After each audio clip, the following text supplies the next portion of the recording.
Hello and welcome to the I Can Do podcast with Benjamin Lee. We're here to talk about tips and strategies to have an I Can Do mindset. Life is what you put into it. Get the most you can. Here's your host, Benjamin Lee.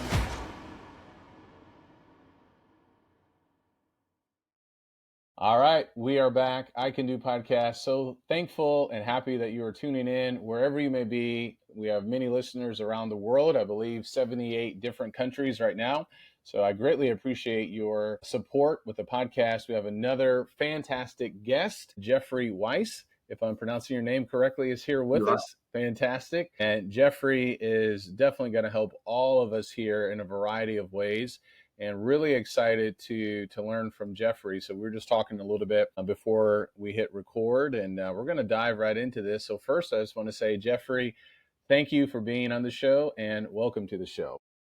Thank you so much. Thanks for having me, and I really look forward to our conversation. Yeah, absolutely. So you have a book that's coming out October 1st. It's already available pre-order on Amazon, Racing Against Time, and I'm sure we will get there and talk some more about that. But you chronicle your transformation from running a 10K at the age of 48. I'm 46 right now, so that resonates with me, to doing a couple of Ironman in Arizona. I've never done an Ironman. I did a marathon back in 2023. It was my first one.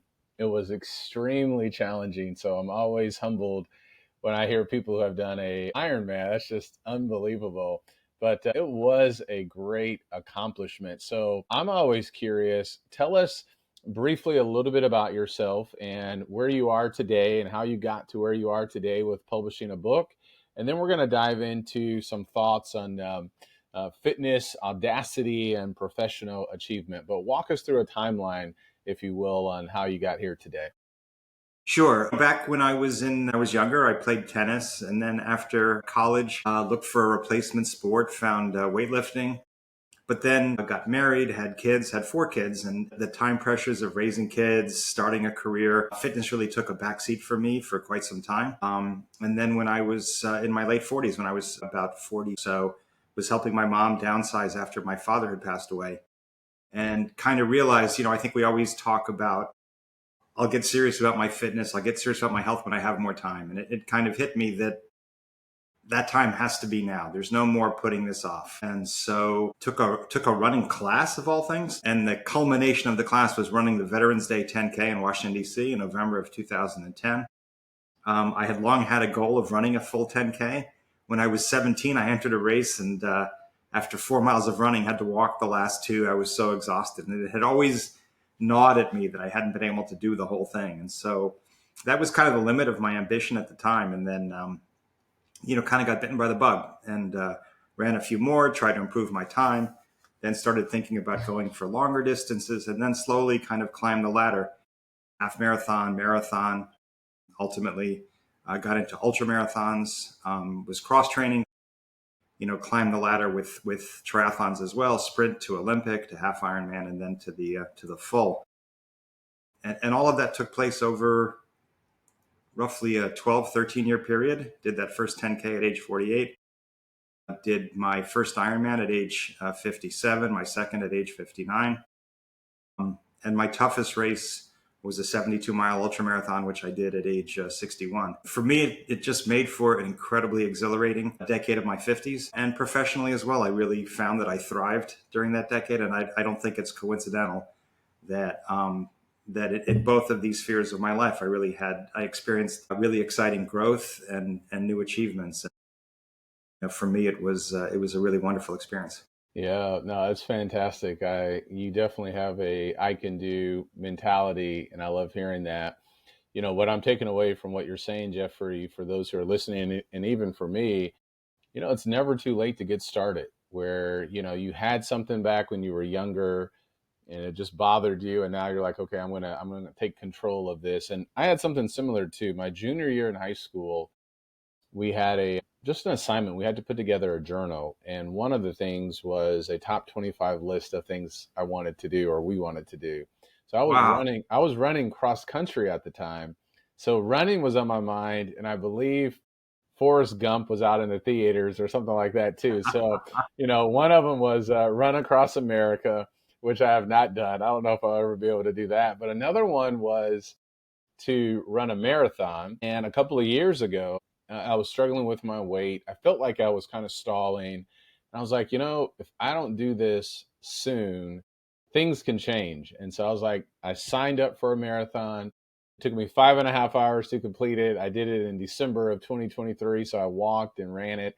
But it was such a great Fantastic. accomplishment of being able to check that off and go back and say, okay, yes, that's something that I did accomplish. And you're right. It just does something, I think, mentally of doing hard things. It's just that reward that comes at the end. Now, there was something I have not yet done. The fastest I got, Jeffrey, and I'm always curious on people's times and things like that. When I was doing cross country, I think the fastest for a 3 mile was 18:06. And I always wanted to break 18. I had freshmen who were just smoking me. They're running like sub 15. And I was like, I just want to break 18. And I never was able to do that. Did you have certain like time goals, or was it more for you just finishing and crossing the finish line? First of all, 18:06 for 3 miles is crazy fast. You should feel awfully good about that. Yeah. I never got within a million miles of that kind of accomplishment. I'm not fast, not at any distance, but I did have some time goals along the way. For the 10K, I ran the first one that I did at age 48. I ran it I think in an hour and 7 minutes, and decided, you know what, I'd love to break an hour. It took me, I think, 3 or 4 tries, and then I broke an hour, got down to just below 54 minutes. So that was exciting for me. My first marathon I ran at age 50, ran at about the same time that you did. I think mine was like 5:22. And then like 2 years later, I thought, you know what, I'd love to break 5 hours. And so I ran the Marine Corps Marathon in 2014 and ran it in 4 hours and 46 minutes and change. Wow. And in that race, I actually had 3 goals. One was to break 5. That was my C goal. My B goal was to break 5:50, and my A goal was 4:50. And my A goal was to break 4:45, which I missed. But I ran the Tokyo Marathon in 2024 and actually did finally nail that A goal. I ran it in 4:44:55. I made it by 5 seconds. So even for a slow guy like me, time does sometimes enter the equation. It is a good thing to use it as a yardstick, but in general, I think for me, it's been more about distances than about speed. Yeah. Yeah. You just said something that made me think about a previous guest. She's a running coach, Jessie, and she mentioned the same thing that you did. I'm curious, maybe you got it from the same place, the A goal, the B goal, and the C goal. Where did you get that? Did you just come up with that on your own, or is that part of training or coach training for runners? I love that idea of having multiple lines that you can hit where you're basically winning no matter what happens. I'm sure I didn't come up with it on my own. When I first started to get serious about fitness, I'm a big reader. I was reading everything I could get my hands on, different coaches, different books about running, memoirs, and learned a bunch of interesting things. I heard a quote once that really spoke to me. It was stupid people learn from their mistakes, smart people learn from other people's mistakes. And it's a little harsh, but there's some truth there. And so I think in something that I read, I came across this notion of having kind of descending goals or fallback goals in case things don't go perfectly, because of course there's a lot that we don't control on race day. We don't control the temperature. We don't control exactly how we're going to feel on that particular day. And if you go there with just a single goal and you don't make it, you really can have a feeling that you failed, even though in all respects it probably was a pretty good experience. So having those fallback goals can really be a guard against that kind of experience. Yeah, I love that. Thank you for sharing that. And that's helped me out. I just mentioned it to somebody else here recently too. I can't remember who. And just having those multiple markers, I think, is a great way, not just in running, but in life. And that's really where I want to segue next. You have, or understand, or have seen, or I guess have lived this as well, the connection between fitness, Audacity, and I want you to talk more about what that is, and professional achievement. Can you walk us through this framework where start with fitness And how does this connect to Audacity and then to professional achievement? And you can start with yourself or something else or someone else where you made this connection. I think from my point of view, at least for me in my experience, what really struck me, I think part of it came from, there's a woman named Carol Dweck, professor from Stanford, writes about growth mindset and not placing these mental limits on ourselves, that I am not good at X. I'm not good at math. I'm not good at running. I'm not good at languages, whatever it might be.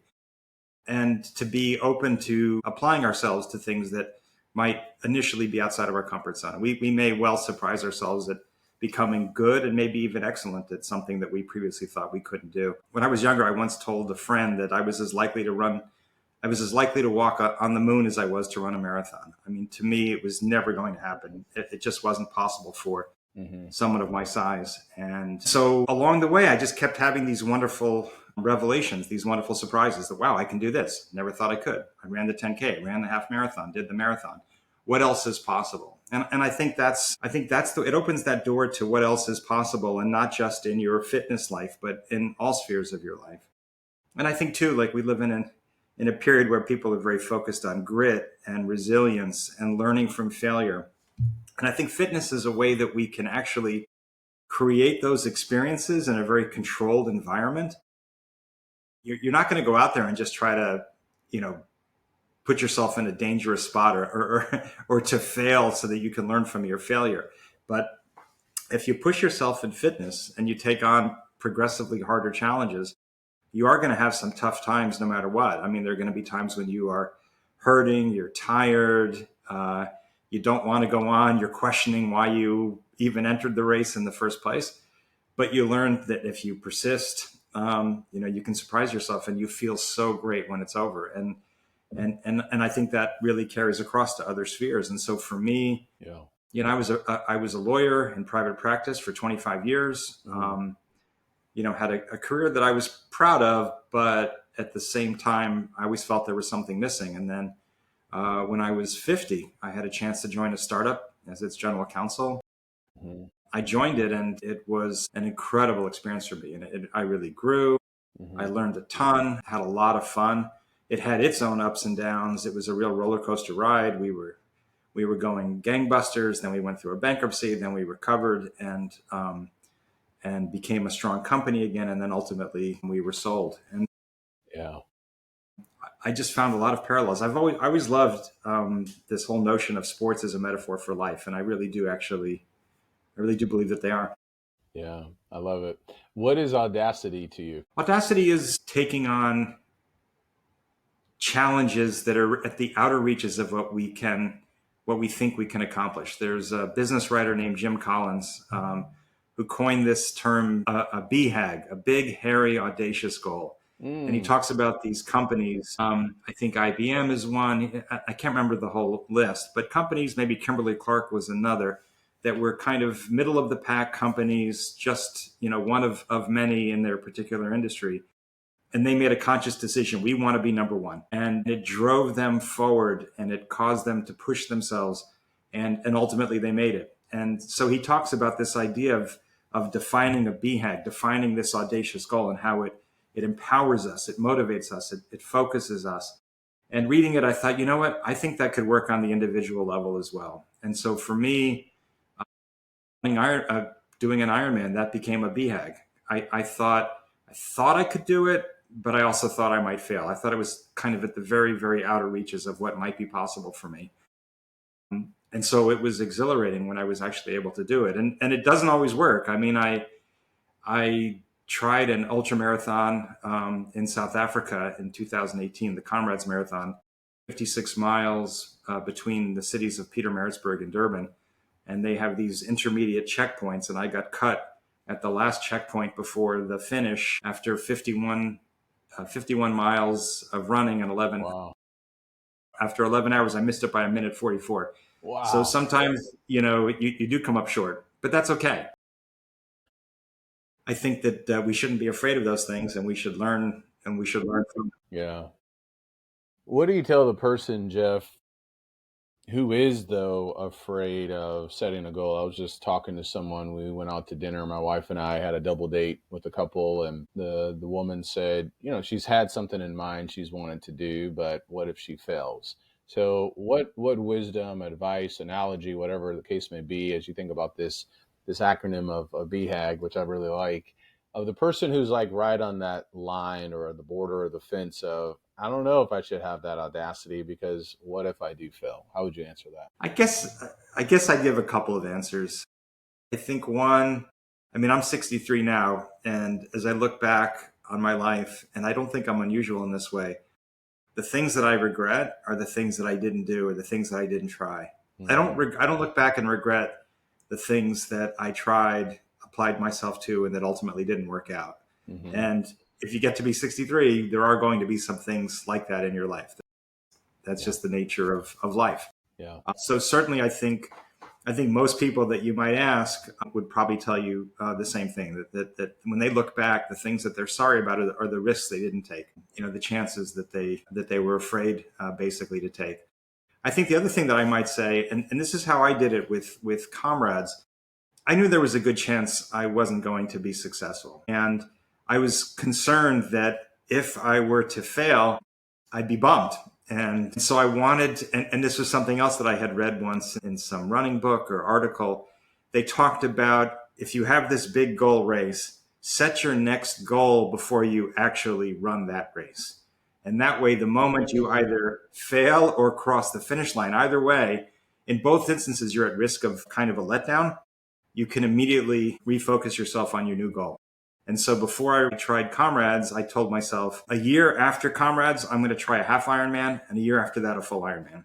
And so that part I was able to complete. So that failure very directly became my springboard to Ironman, which at the end of the day, I think I value much more than I would have had I finished that ultra. So yeah, I would be mindful of the fact that I think she would be sad if she tried and she failed.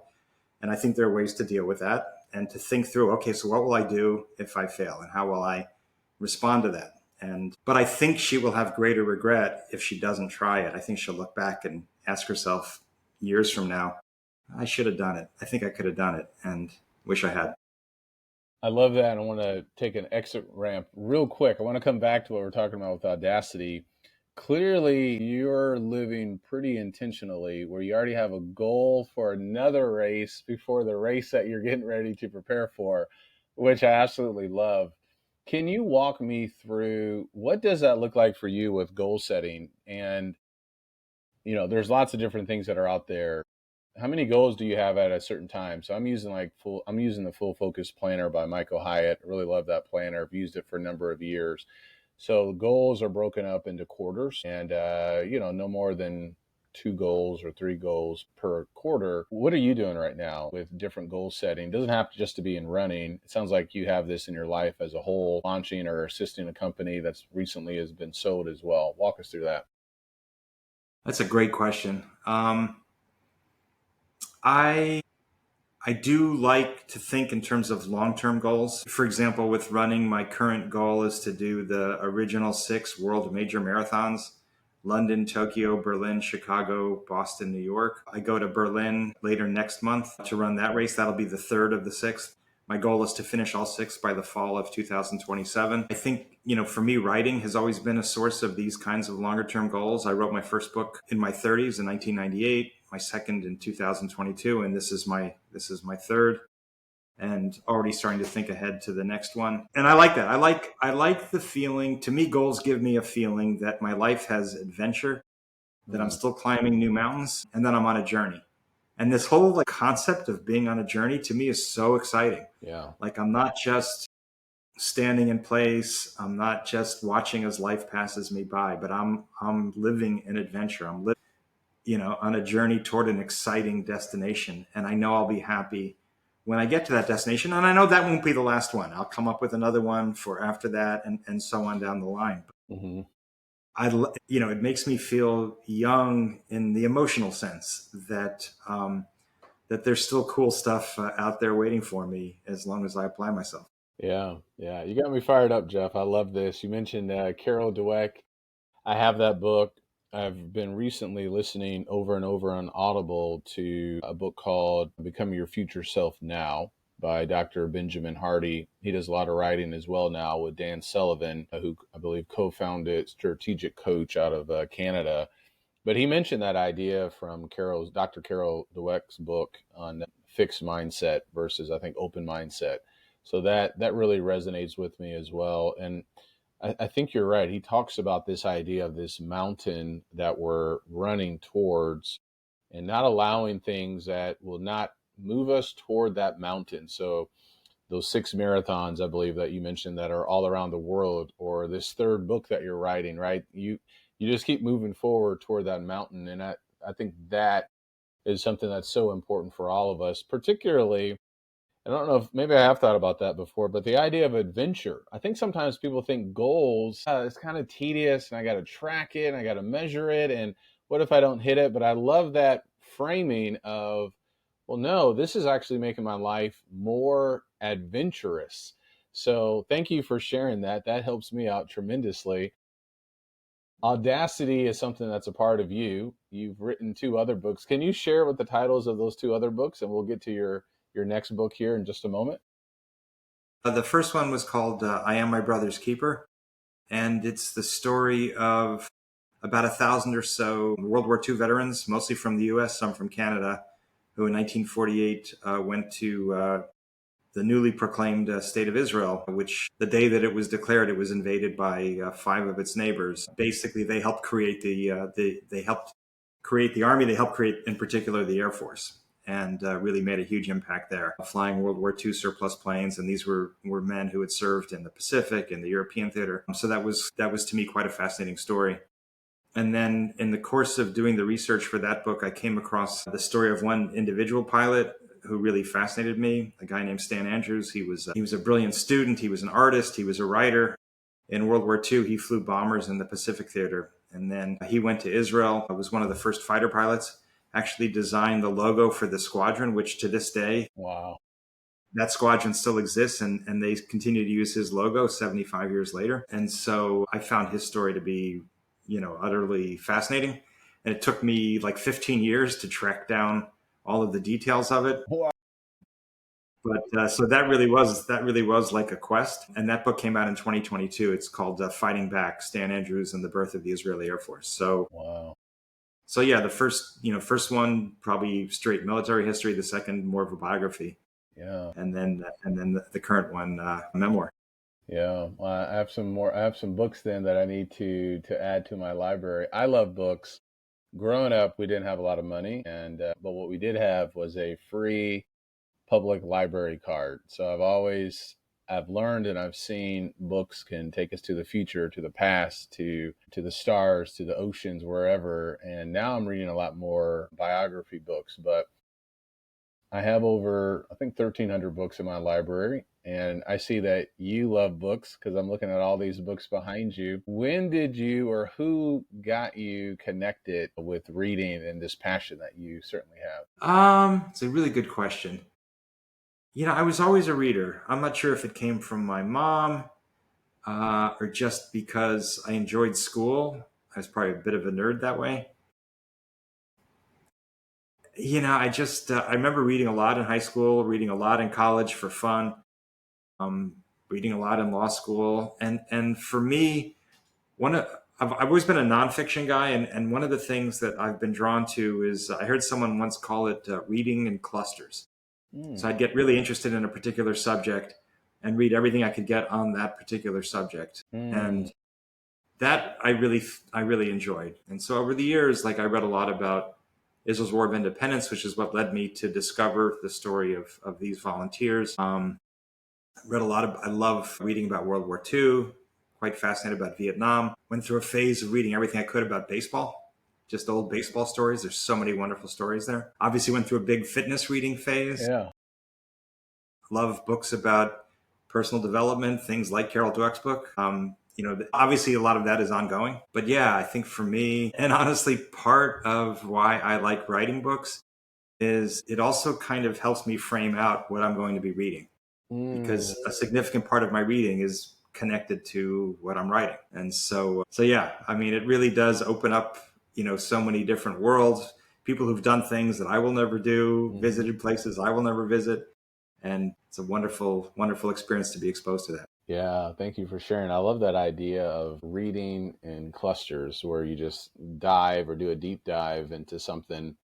So I mentioned I'm listening to one of Dr. Benjamin Hardy's books, Become Your Future Self Now. I recently finished Mel Robbins' book, The Let Them Theory. With any book too, I can't necessarily endorse every single thing, but it was a pretty good book. And now I've had on my shelf probably for a couple of years, the biography of Steve Jobs. So I'm reading that. I'm like, That's a great book. It's a yeah, have you great read book. it? It's I really have. interesting. It's cool to see, oh, okay, that's where that idea for Apple came from. And just his past with health and nutrition and the variety of things that he tried in college. You hear things and you read things, you're like, oh, okay, yeah, that makes more sense now, understanding some of that. So it's been fascinating. Tony Robbins talked about that quite a bit too. I can't remember, like one year he read like 70 books or something like that. I can't read that fast, but he would read a lot of biographies just to learn more, and kind of like what you were talking about, lessons from other people as Yeah. well. So yeah, I love that idea of reading in clusters. Let's talk a little bit about Racing Against Time. Why that title? Is it because of your age? When did you get this audacity to say, I'm going to write a third book? Walk us through that process. Racing Against Time, the title is a kind of it has a double meaning. Part of it is when you race, you're racing for a time. And part of it is racing to forestall the effects of aging to the extent that we can. And obviously, look, nobody's getting out of here alive, and no amount of racing is going to change that. But to me, from everything I've read and learned and frankly experienced, we can have a significant impact on how we age. And my guiding assumption is it's not going to change by one day how long I live. And I'm not focused on that, but I do absolutely believe and I see that it impacts on how I live. And I want to have energy. I want to have vitality. I want to be able to do the things that I want to do, pick things up, engage with children and hopefully one day grandchildren. And and I want to be able to work for as long as I can and to be energetic and in the game. So, for me, that's, in significant part, it's been about that. When I took that running class before that first 10K, they had a doctor come in to talk about running injuries and how to avoid those. But in many ways, his talk was really more about health span. And he talked about this book that I read shortly after the class called Younger Next Year. And one of the theses of the book was, if you want to forestall many of the effects of aging, not all of them, Mm-hmm. you should train 6 days a week, 45 minutes each time as a baseline, as a minimum. I started initially to do exactly that. And then as I got into progressively more challenging races, I increased my training. But I really think it works. I mean, I see how my body has changed.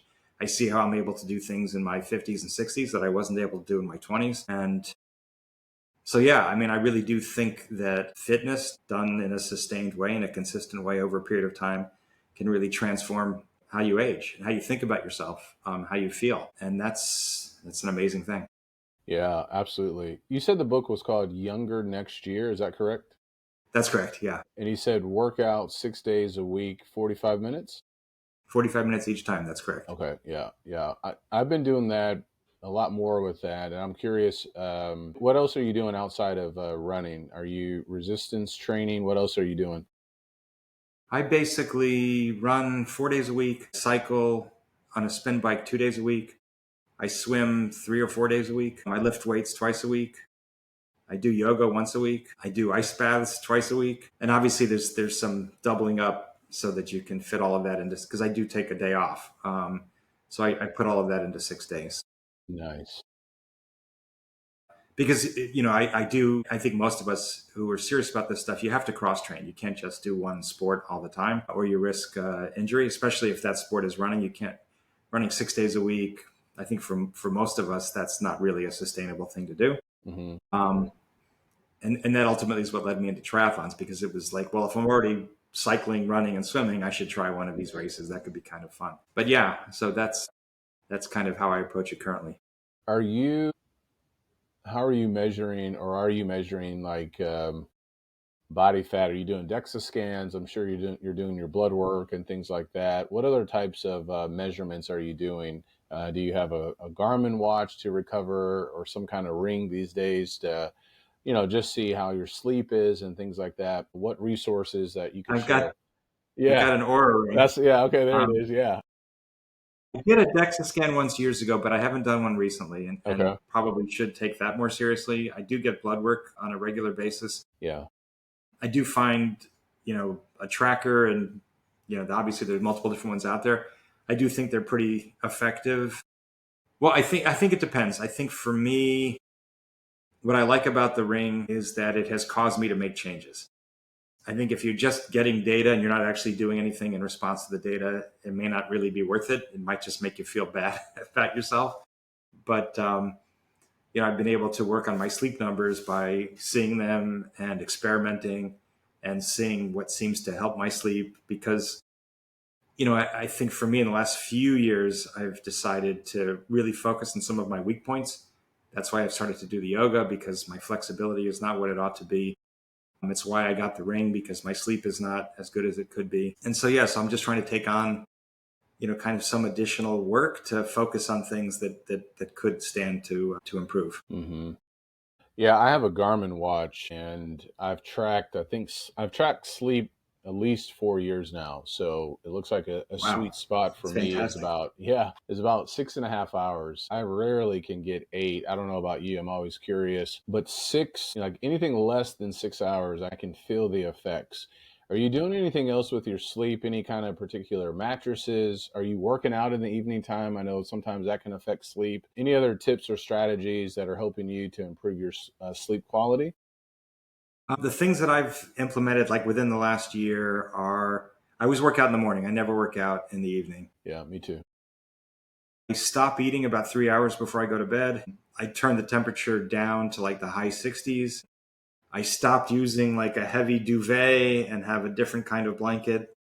Mm. I can't remember what the material is, but I heard someone on a podcast, an expert on sleep, talking about you really don't want something that's just going to make you toasty in there. I mean, you don't want to be in there shivering, but um, I've got white noise in there.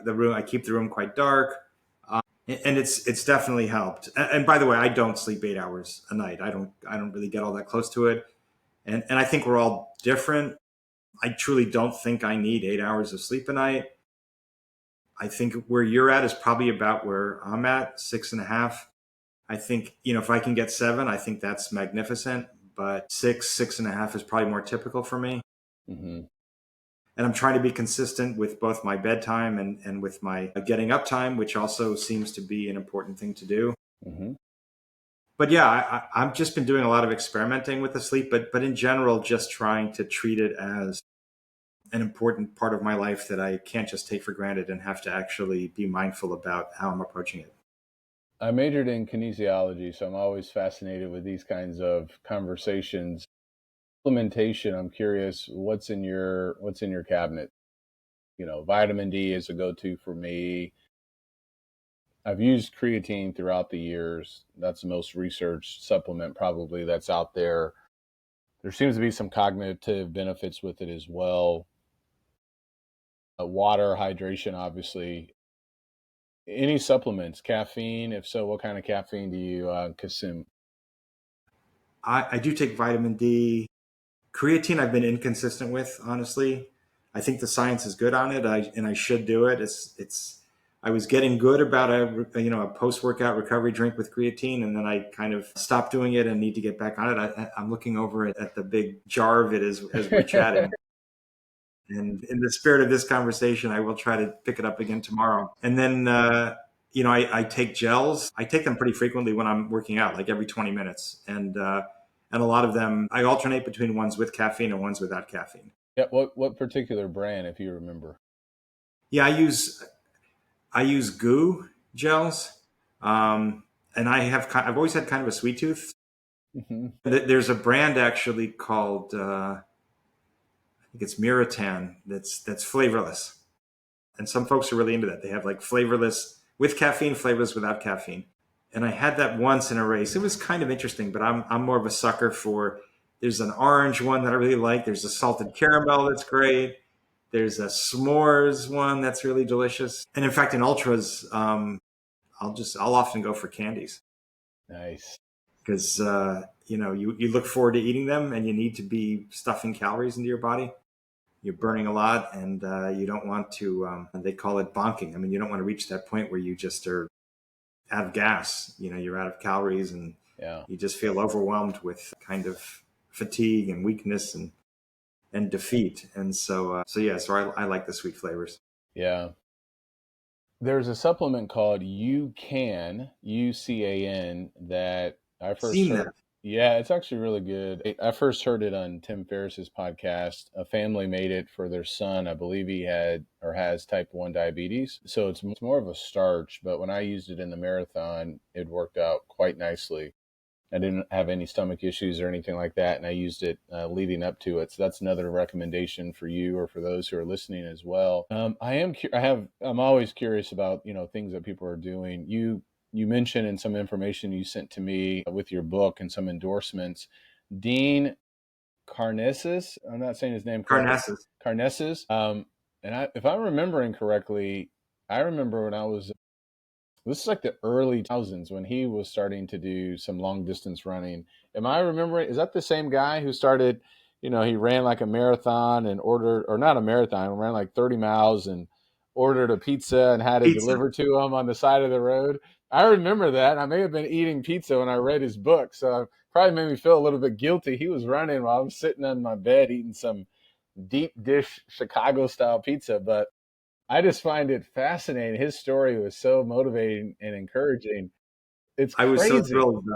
I mean, his book, Ultra Marathon. Oh, is it Ultra Marathon Man: Confessions of a Midnight Runner? Yes, that's it. That was one of the first fitness books that I read, or running memoirs that I read, and it blew me away. Yeah, and really inspired me. He did something there too that I ended up doing on a much smaller scale than he did, which is I think he needed to do like a 40-mile training run or something, and so he ran like 13 miles to the start of a marathon and then ran the marathon. I thought that was really cool. And so when I was getting ready for that first comrades in South Africa, I needed to do a 50K. I needed to do a 31 mile run. So I basically ran 4.8 miles to the start of a marathon and then ran the marathon. And it was definitely inspired. Or I got the idea definitely from reading his book, but I loved his stories, and he's still out there killing it. Yeah. The guy's amazing. He looks great. He's a machine. And a really good guy, just amazing. Really amazing. Yeah, I love that. I do want to ask you another question. 72-mile Midnight Express Ultra Marathon between the ages of 57 and 61. First, it's hard to comprehend 72 miles. What's that, almost 3 marathons? Second, walk us through running in the middle of the night. What were the biggest challenges? When did you hit the wall? How were you able to persevere and complete that? The running through the night part was great because the race started at night. It started at 9 p.m. So, I kind of chilled all day long, lying in bed with my feet up. Race starts at 9 p.m. And it was a beautiful night, Lake Tahoe, stars are out, very little light pollution. It was peaceful, beautiful, and cool, which is great. Because later in the day, when the sun came up, it did start to get a bit warm. But so for me, the first 26, 28 miles went great. Running through the night, not a big deal. I felt great. I had a friend who was supporting me. So like every 9 miles, he would meet me in a car to replenish my food, my hydration, and all of that stuff. And at about the 28, 29 mile mark, I started to have intense left knee pain and didn't think I could actually make it. And actually decided to drop out of the race. But I was at the bottom of this hill, and I was walking up the hill, and I thought to myself, there's no rush to quit. You can quit later. Like, just make some adjustments and just see how it works. And so I made some adjustments, started to feel a little bit better, and I just kept moving forward. And then when I hit mile 41, it just sort of hit me like, okay, I can do this. And I think part of what drove me was, and you may have seen this when you ran your marathon. You run marathon and you see all these signs that people are holding up, and a lot of them are inspiring, funny, whatever. You see a lot of them, this is a lot of work for a free banana, worst parade ever. But one that I've always loved, and I saw it at the London Marathon again this past April, is pain is temporary, victory is forever. And I realized in that moment that this hurts, but if I can somehow pull it together and finish this race, I will treasure this for the rest of my life. Not that I've lived the rest of my life since then, but I'm confident that that's true. That it took me 20 hours and 40 minutes, but I was so happy that I toughed it out, that I stayed out there. And a few days later, the knee felt. Yeah, that's amazing. Thank you for sharing that. So what's harder, 72-mile midnight express run or serving as a C-suite executive in a startup company? Well, it's funny. The startup I thought for me was fun all the way through. And I wouldn't say that about the ultra. Yeah.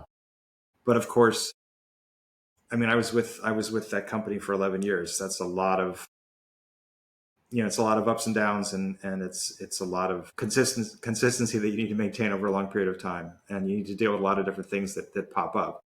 So for me, these long races kind of collapse life into a much more manageable period of time, and so you get it in a you get it kind of in an accelerated way. You get ups and downs. You start a race like even a race of that duration. You start it, you feel fantastic. You're excited. You're not worried about what's going to happen next. You're not fearing pain or anything like that. Like, this is cool. This is exciting. Maybe this will be that one ultra marathon that doesn't hurt at all. Like, you're so optimistic. And then, things get tough, and then you think, oh my God, how am I going to make this thing? And in some ways, it's the same way in business. Like, you get started and it's like anything is possible. We could do all sorts of extraordinary things. Then you start to hit some obstacles and you have some setbacks. And some people basically say, okay, this is it. Like, this isn't going to work. I'm going to go do something else. And, the company at one point had about 160 employees. And then a few years later, we were down to 15. So, you need a lot of staying power to persevere through that. But I enjoyed it. I loved being part of a team. I loved working with other folks. It was great, and that's not an experience that I've tended to get in endurance sports. That for me has been almost entirely solitary. So yeah, that's the part of the business world that I especially enjoy. Yeah. Jeff, I'm going to have the audacity to ask. You can tell me no. I am curious. Can you share what company this was? It was a company called Enjoy. It's a very long story. But yeah, it was one of the early e-cigarette companies. And in 2022, it was one of the very first companies to get its products authorized by the Food and Drug Administration, and so that was quite a journey. Yeah. I joined in 2012, and the company actually went through a bankruptcy in 2016. I was actually president through the bankruptcy, just kind of to try to hold the team together, and then went back to being a general counsel after the new company emerged following the bankruptcy. Yeah. So for me, it was great. Done right, it's an incredible technology for adults who smoke and who can't or are unwilling to quit all use of nicotine, because the nicotine in cigarettes is addictive, but it's not the component that causes disease and premature death. It's all of the other byproducts of combusting tobacco. So that's the logic. That's the idea behind e-cigarettes, to give smokers the nicotine that they're addicted to in a form factor that's familiar to them, through a route of administration, inhalation, that also is what they're accustomed to, but without burning the tobacco leaf and giving them dozens of carcinogens, carbon monoxide, formaldehyde, and all sorts of other terrible chemicals. So our products were ultimately authorized under a standard called Appropriate for the Protection of Public Health. And for me, I was extraordinarily proud to have been part of it. Yeah. Thank you for sharing. I appreciate that. I think we could talk probably for a few hours. I love your energy, your passion, your intentionality. This has been a great conversation for me. I think it's coming at the right time. I've been pondering, should I do another marathon? Maybe I should do something further than a marathon. I've already done a marathon. So part of me is, well, I've done the 5Ks, 10Ks, halves. Now I've done a marathon. What potentially could be next. So you're helping me to kind of supercharge and kind of think beyond and not have a fixed mindset. What other thoughts would you like to leave with the audience? Tell us when your book is going to be launched or available. I know it's pre-order, where they can find it, and how else we can help support your movement. Book is called Racing Against Time. It's available for pre-order on Amazon and is officially released on October 1st. Obviously for me, Ironman ultramarathons have been a wonderful experience. It's not my intent to tell people you should do Ironman or ultramarathons or marathons or anything in particular.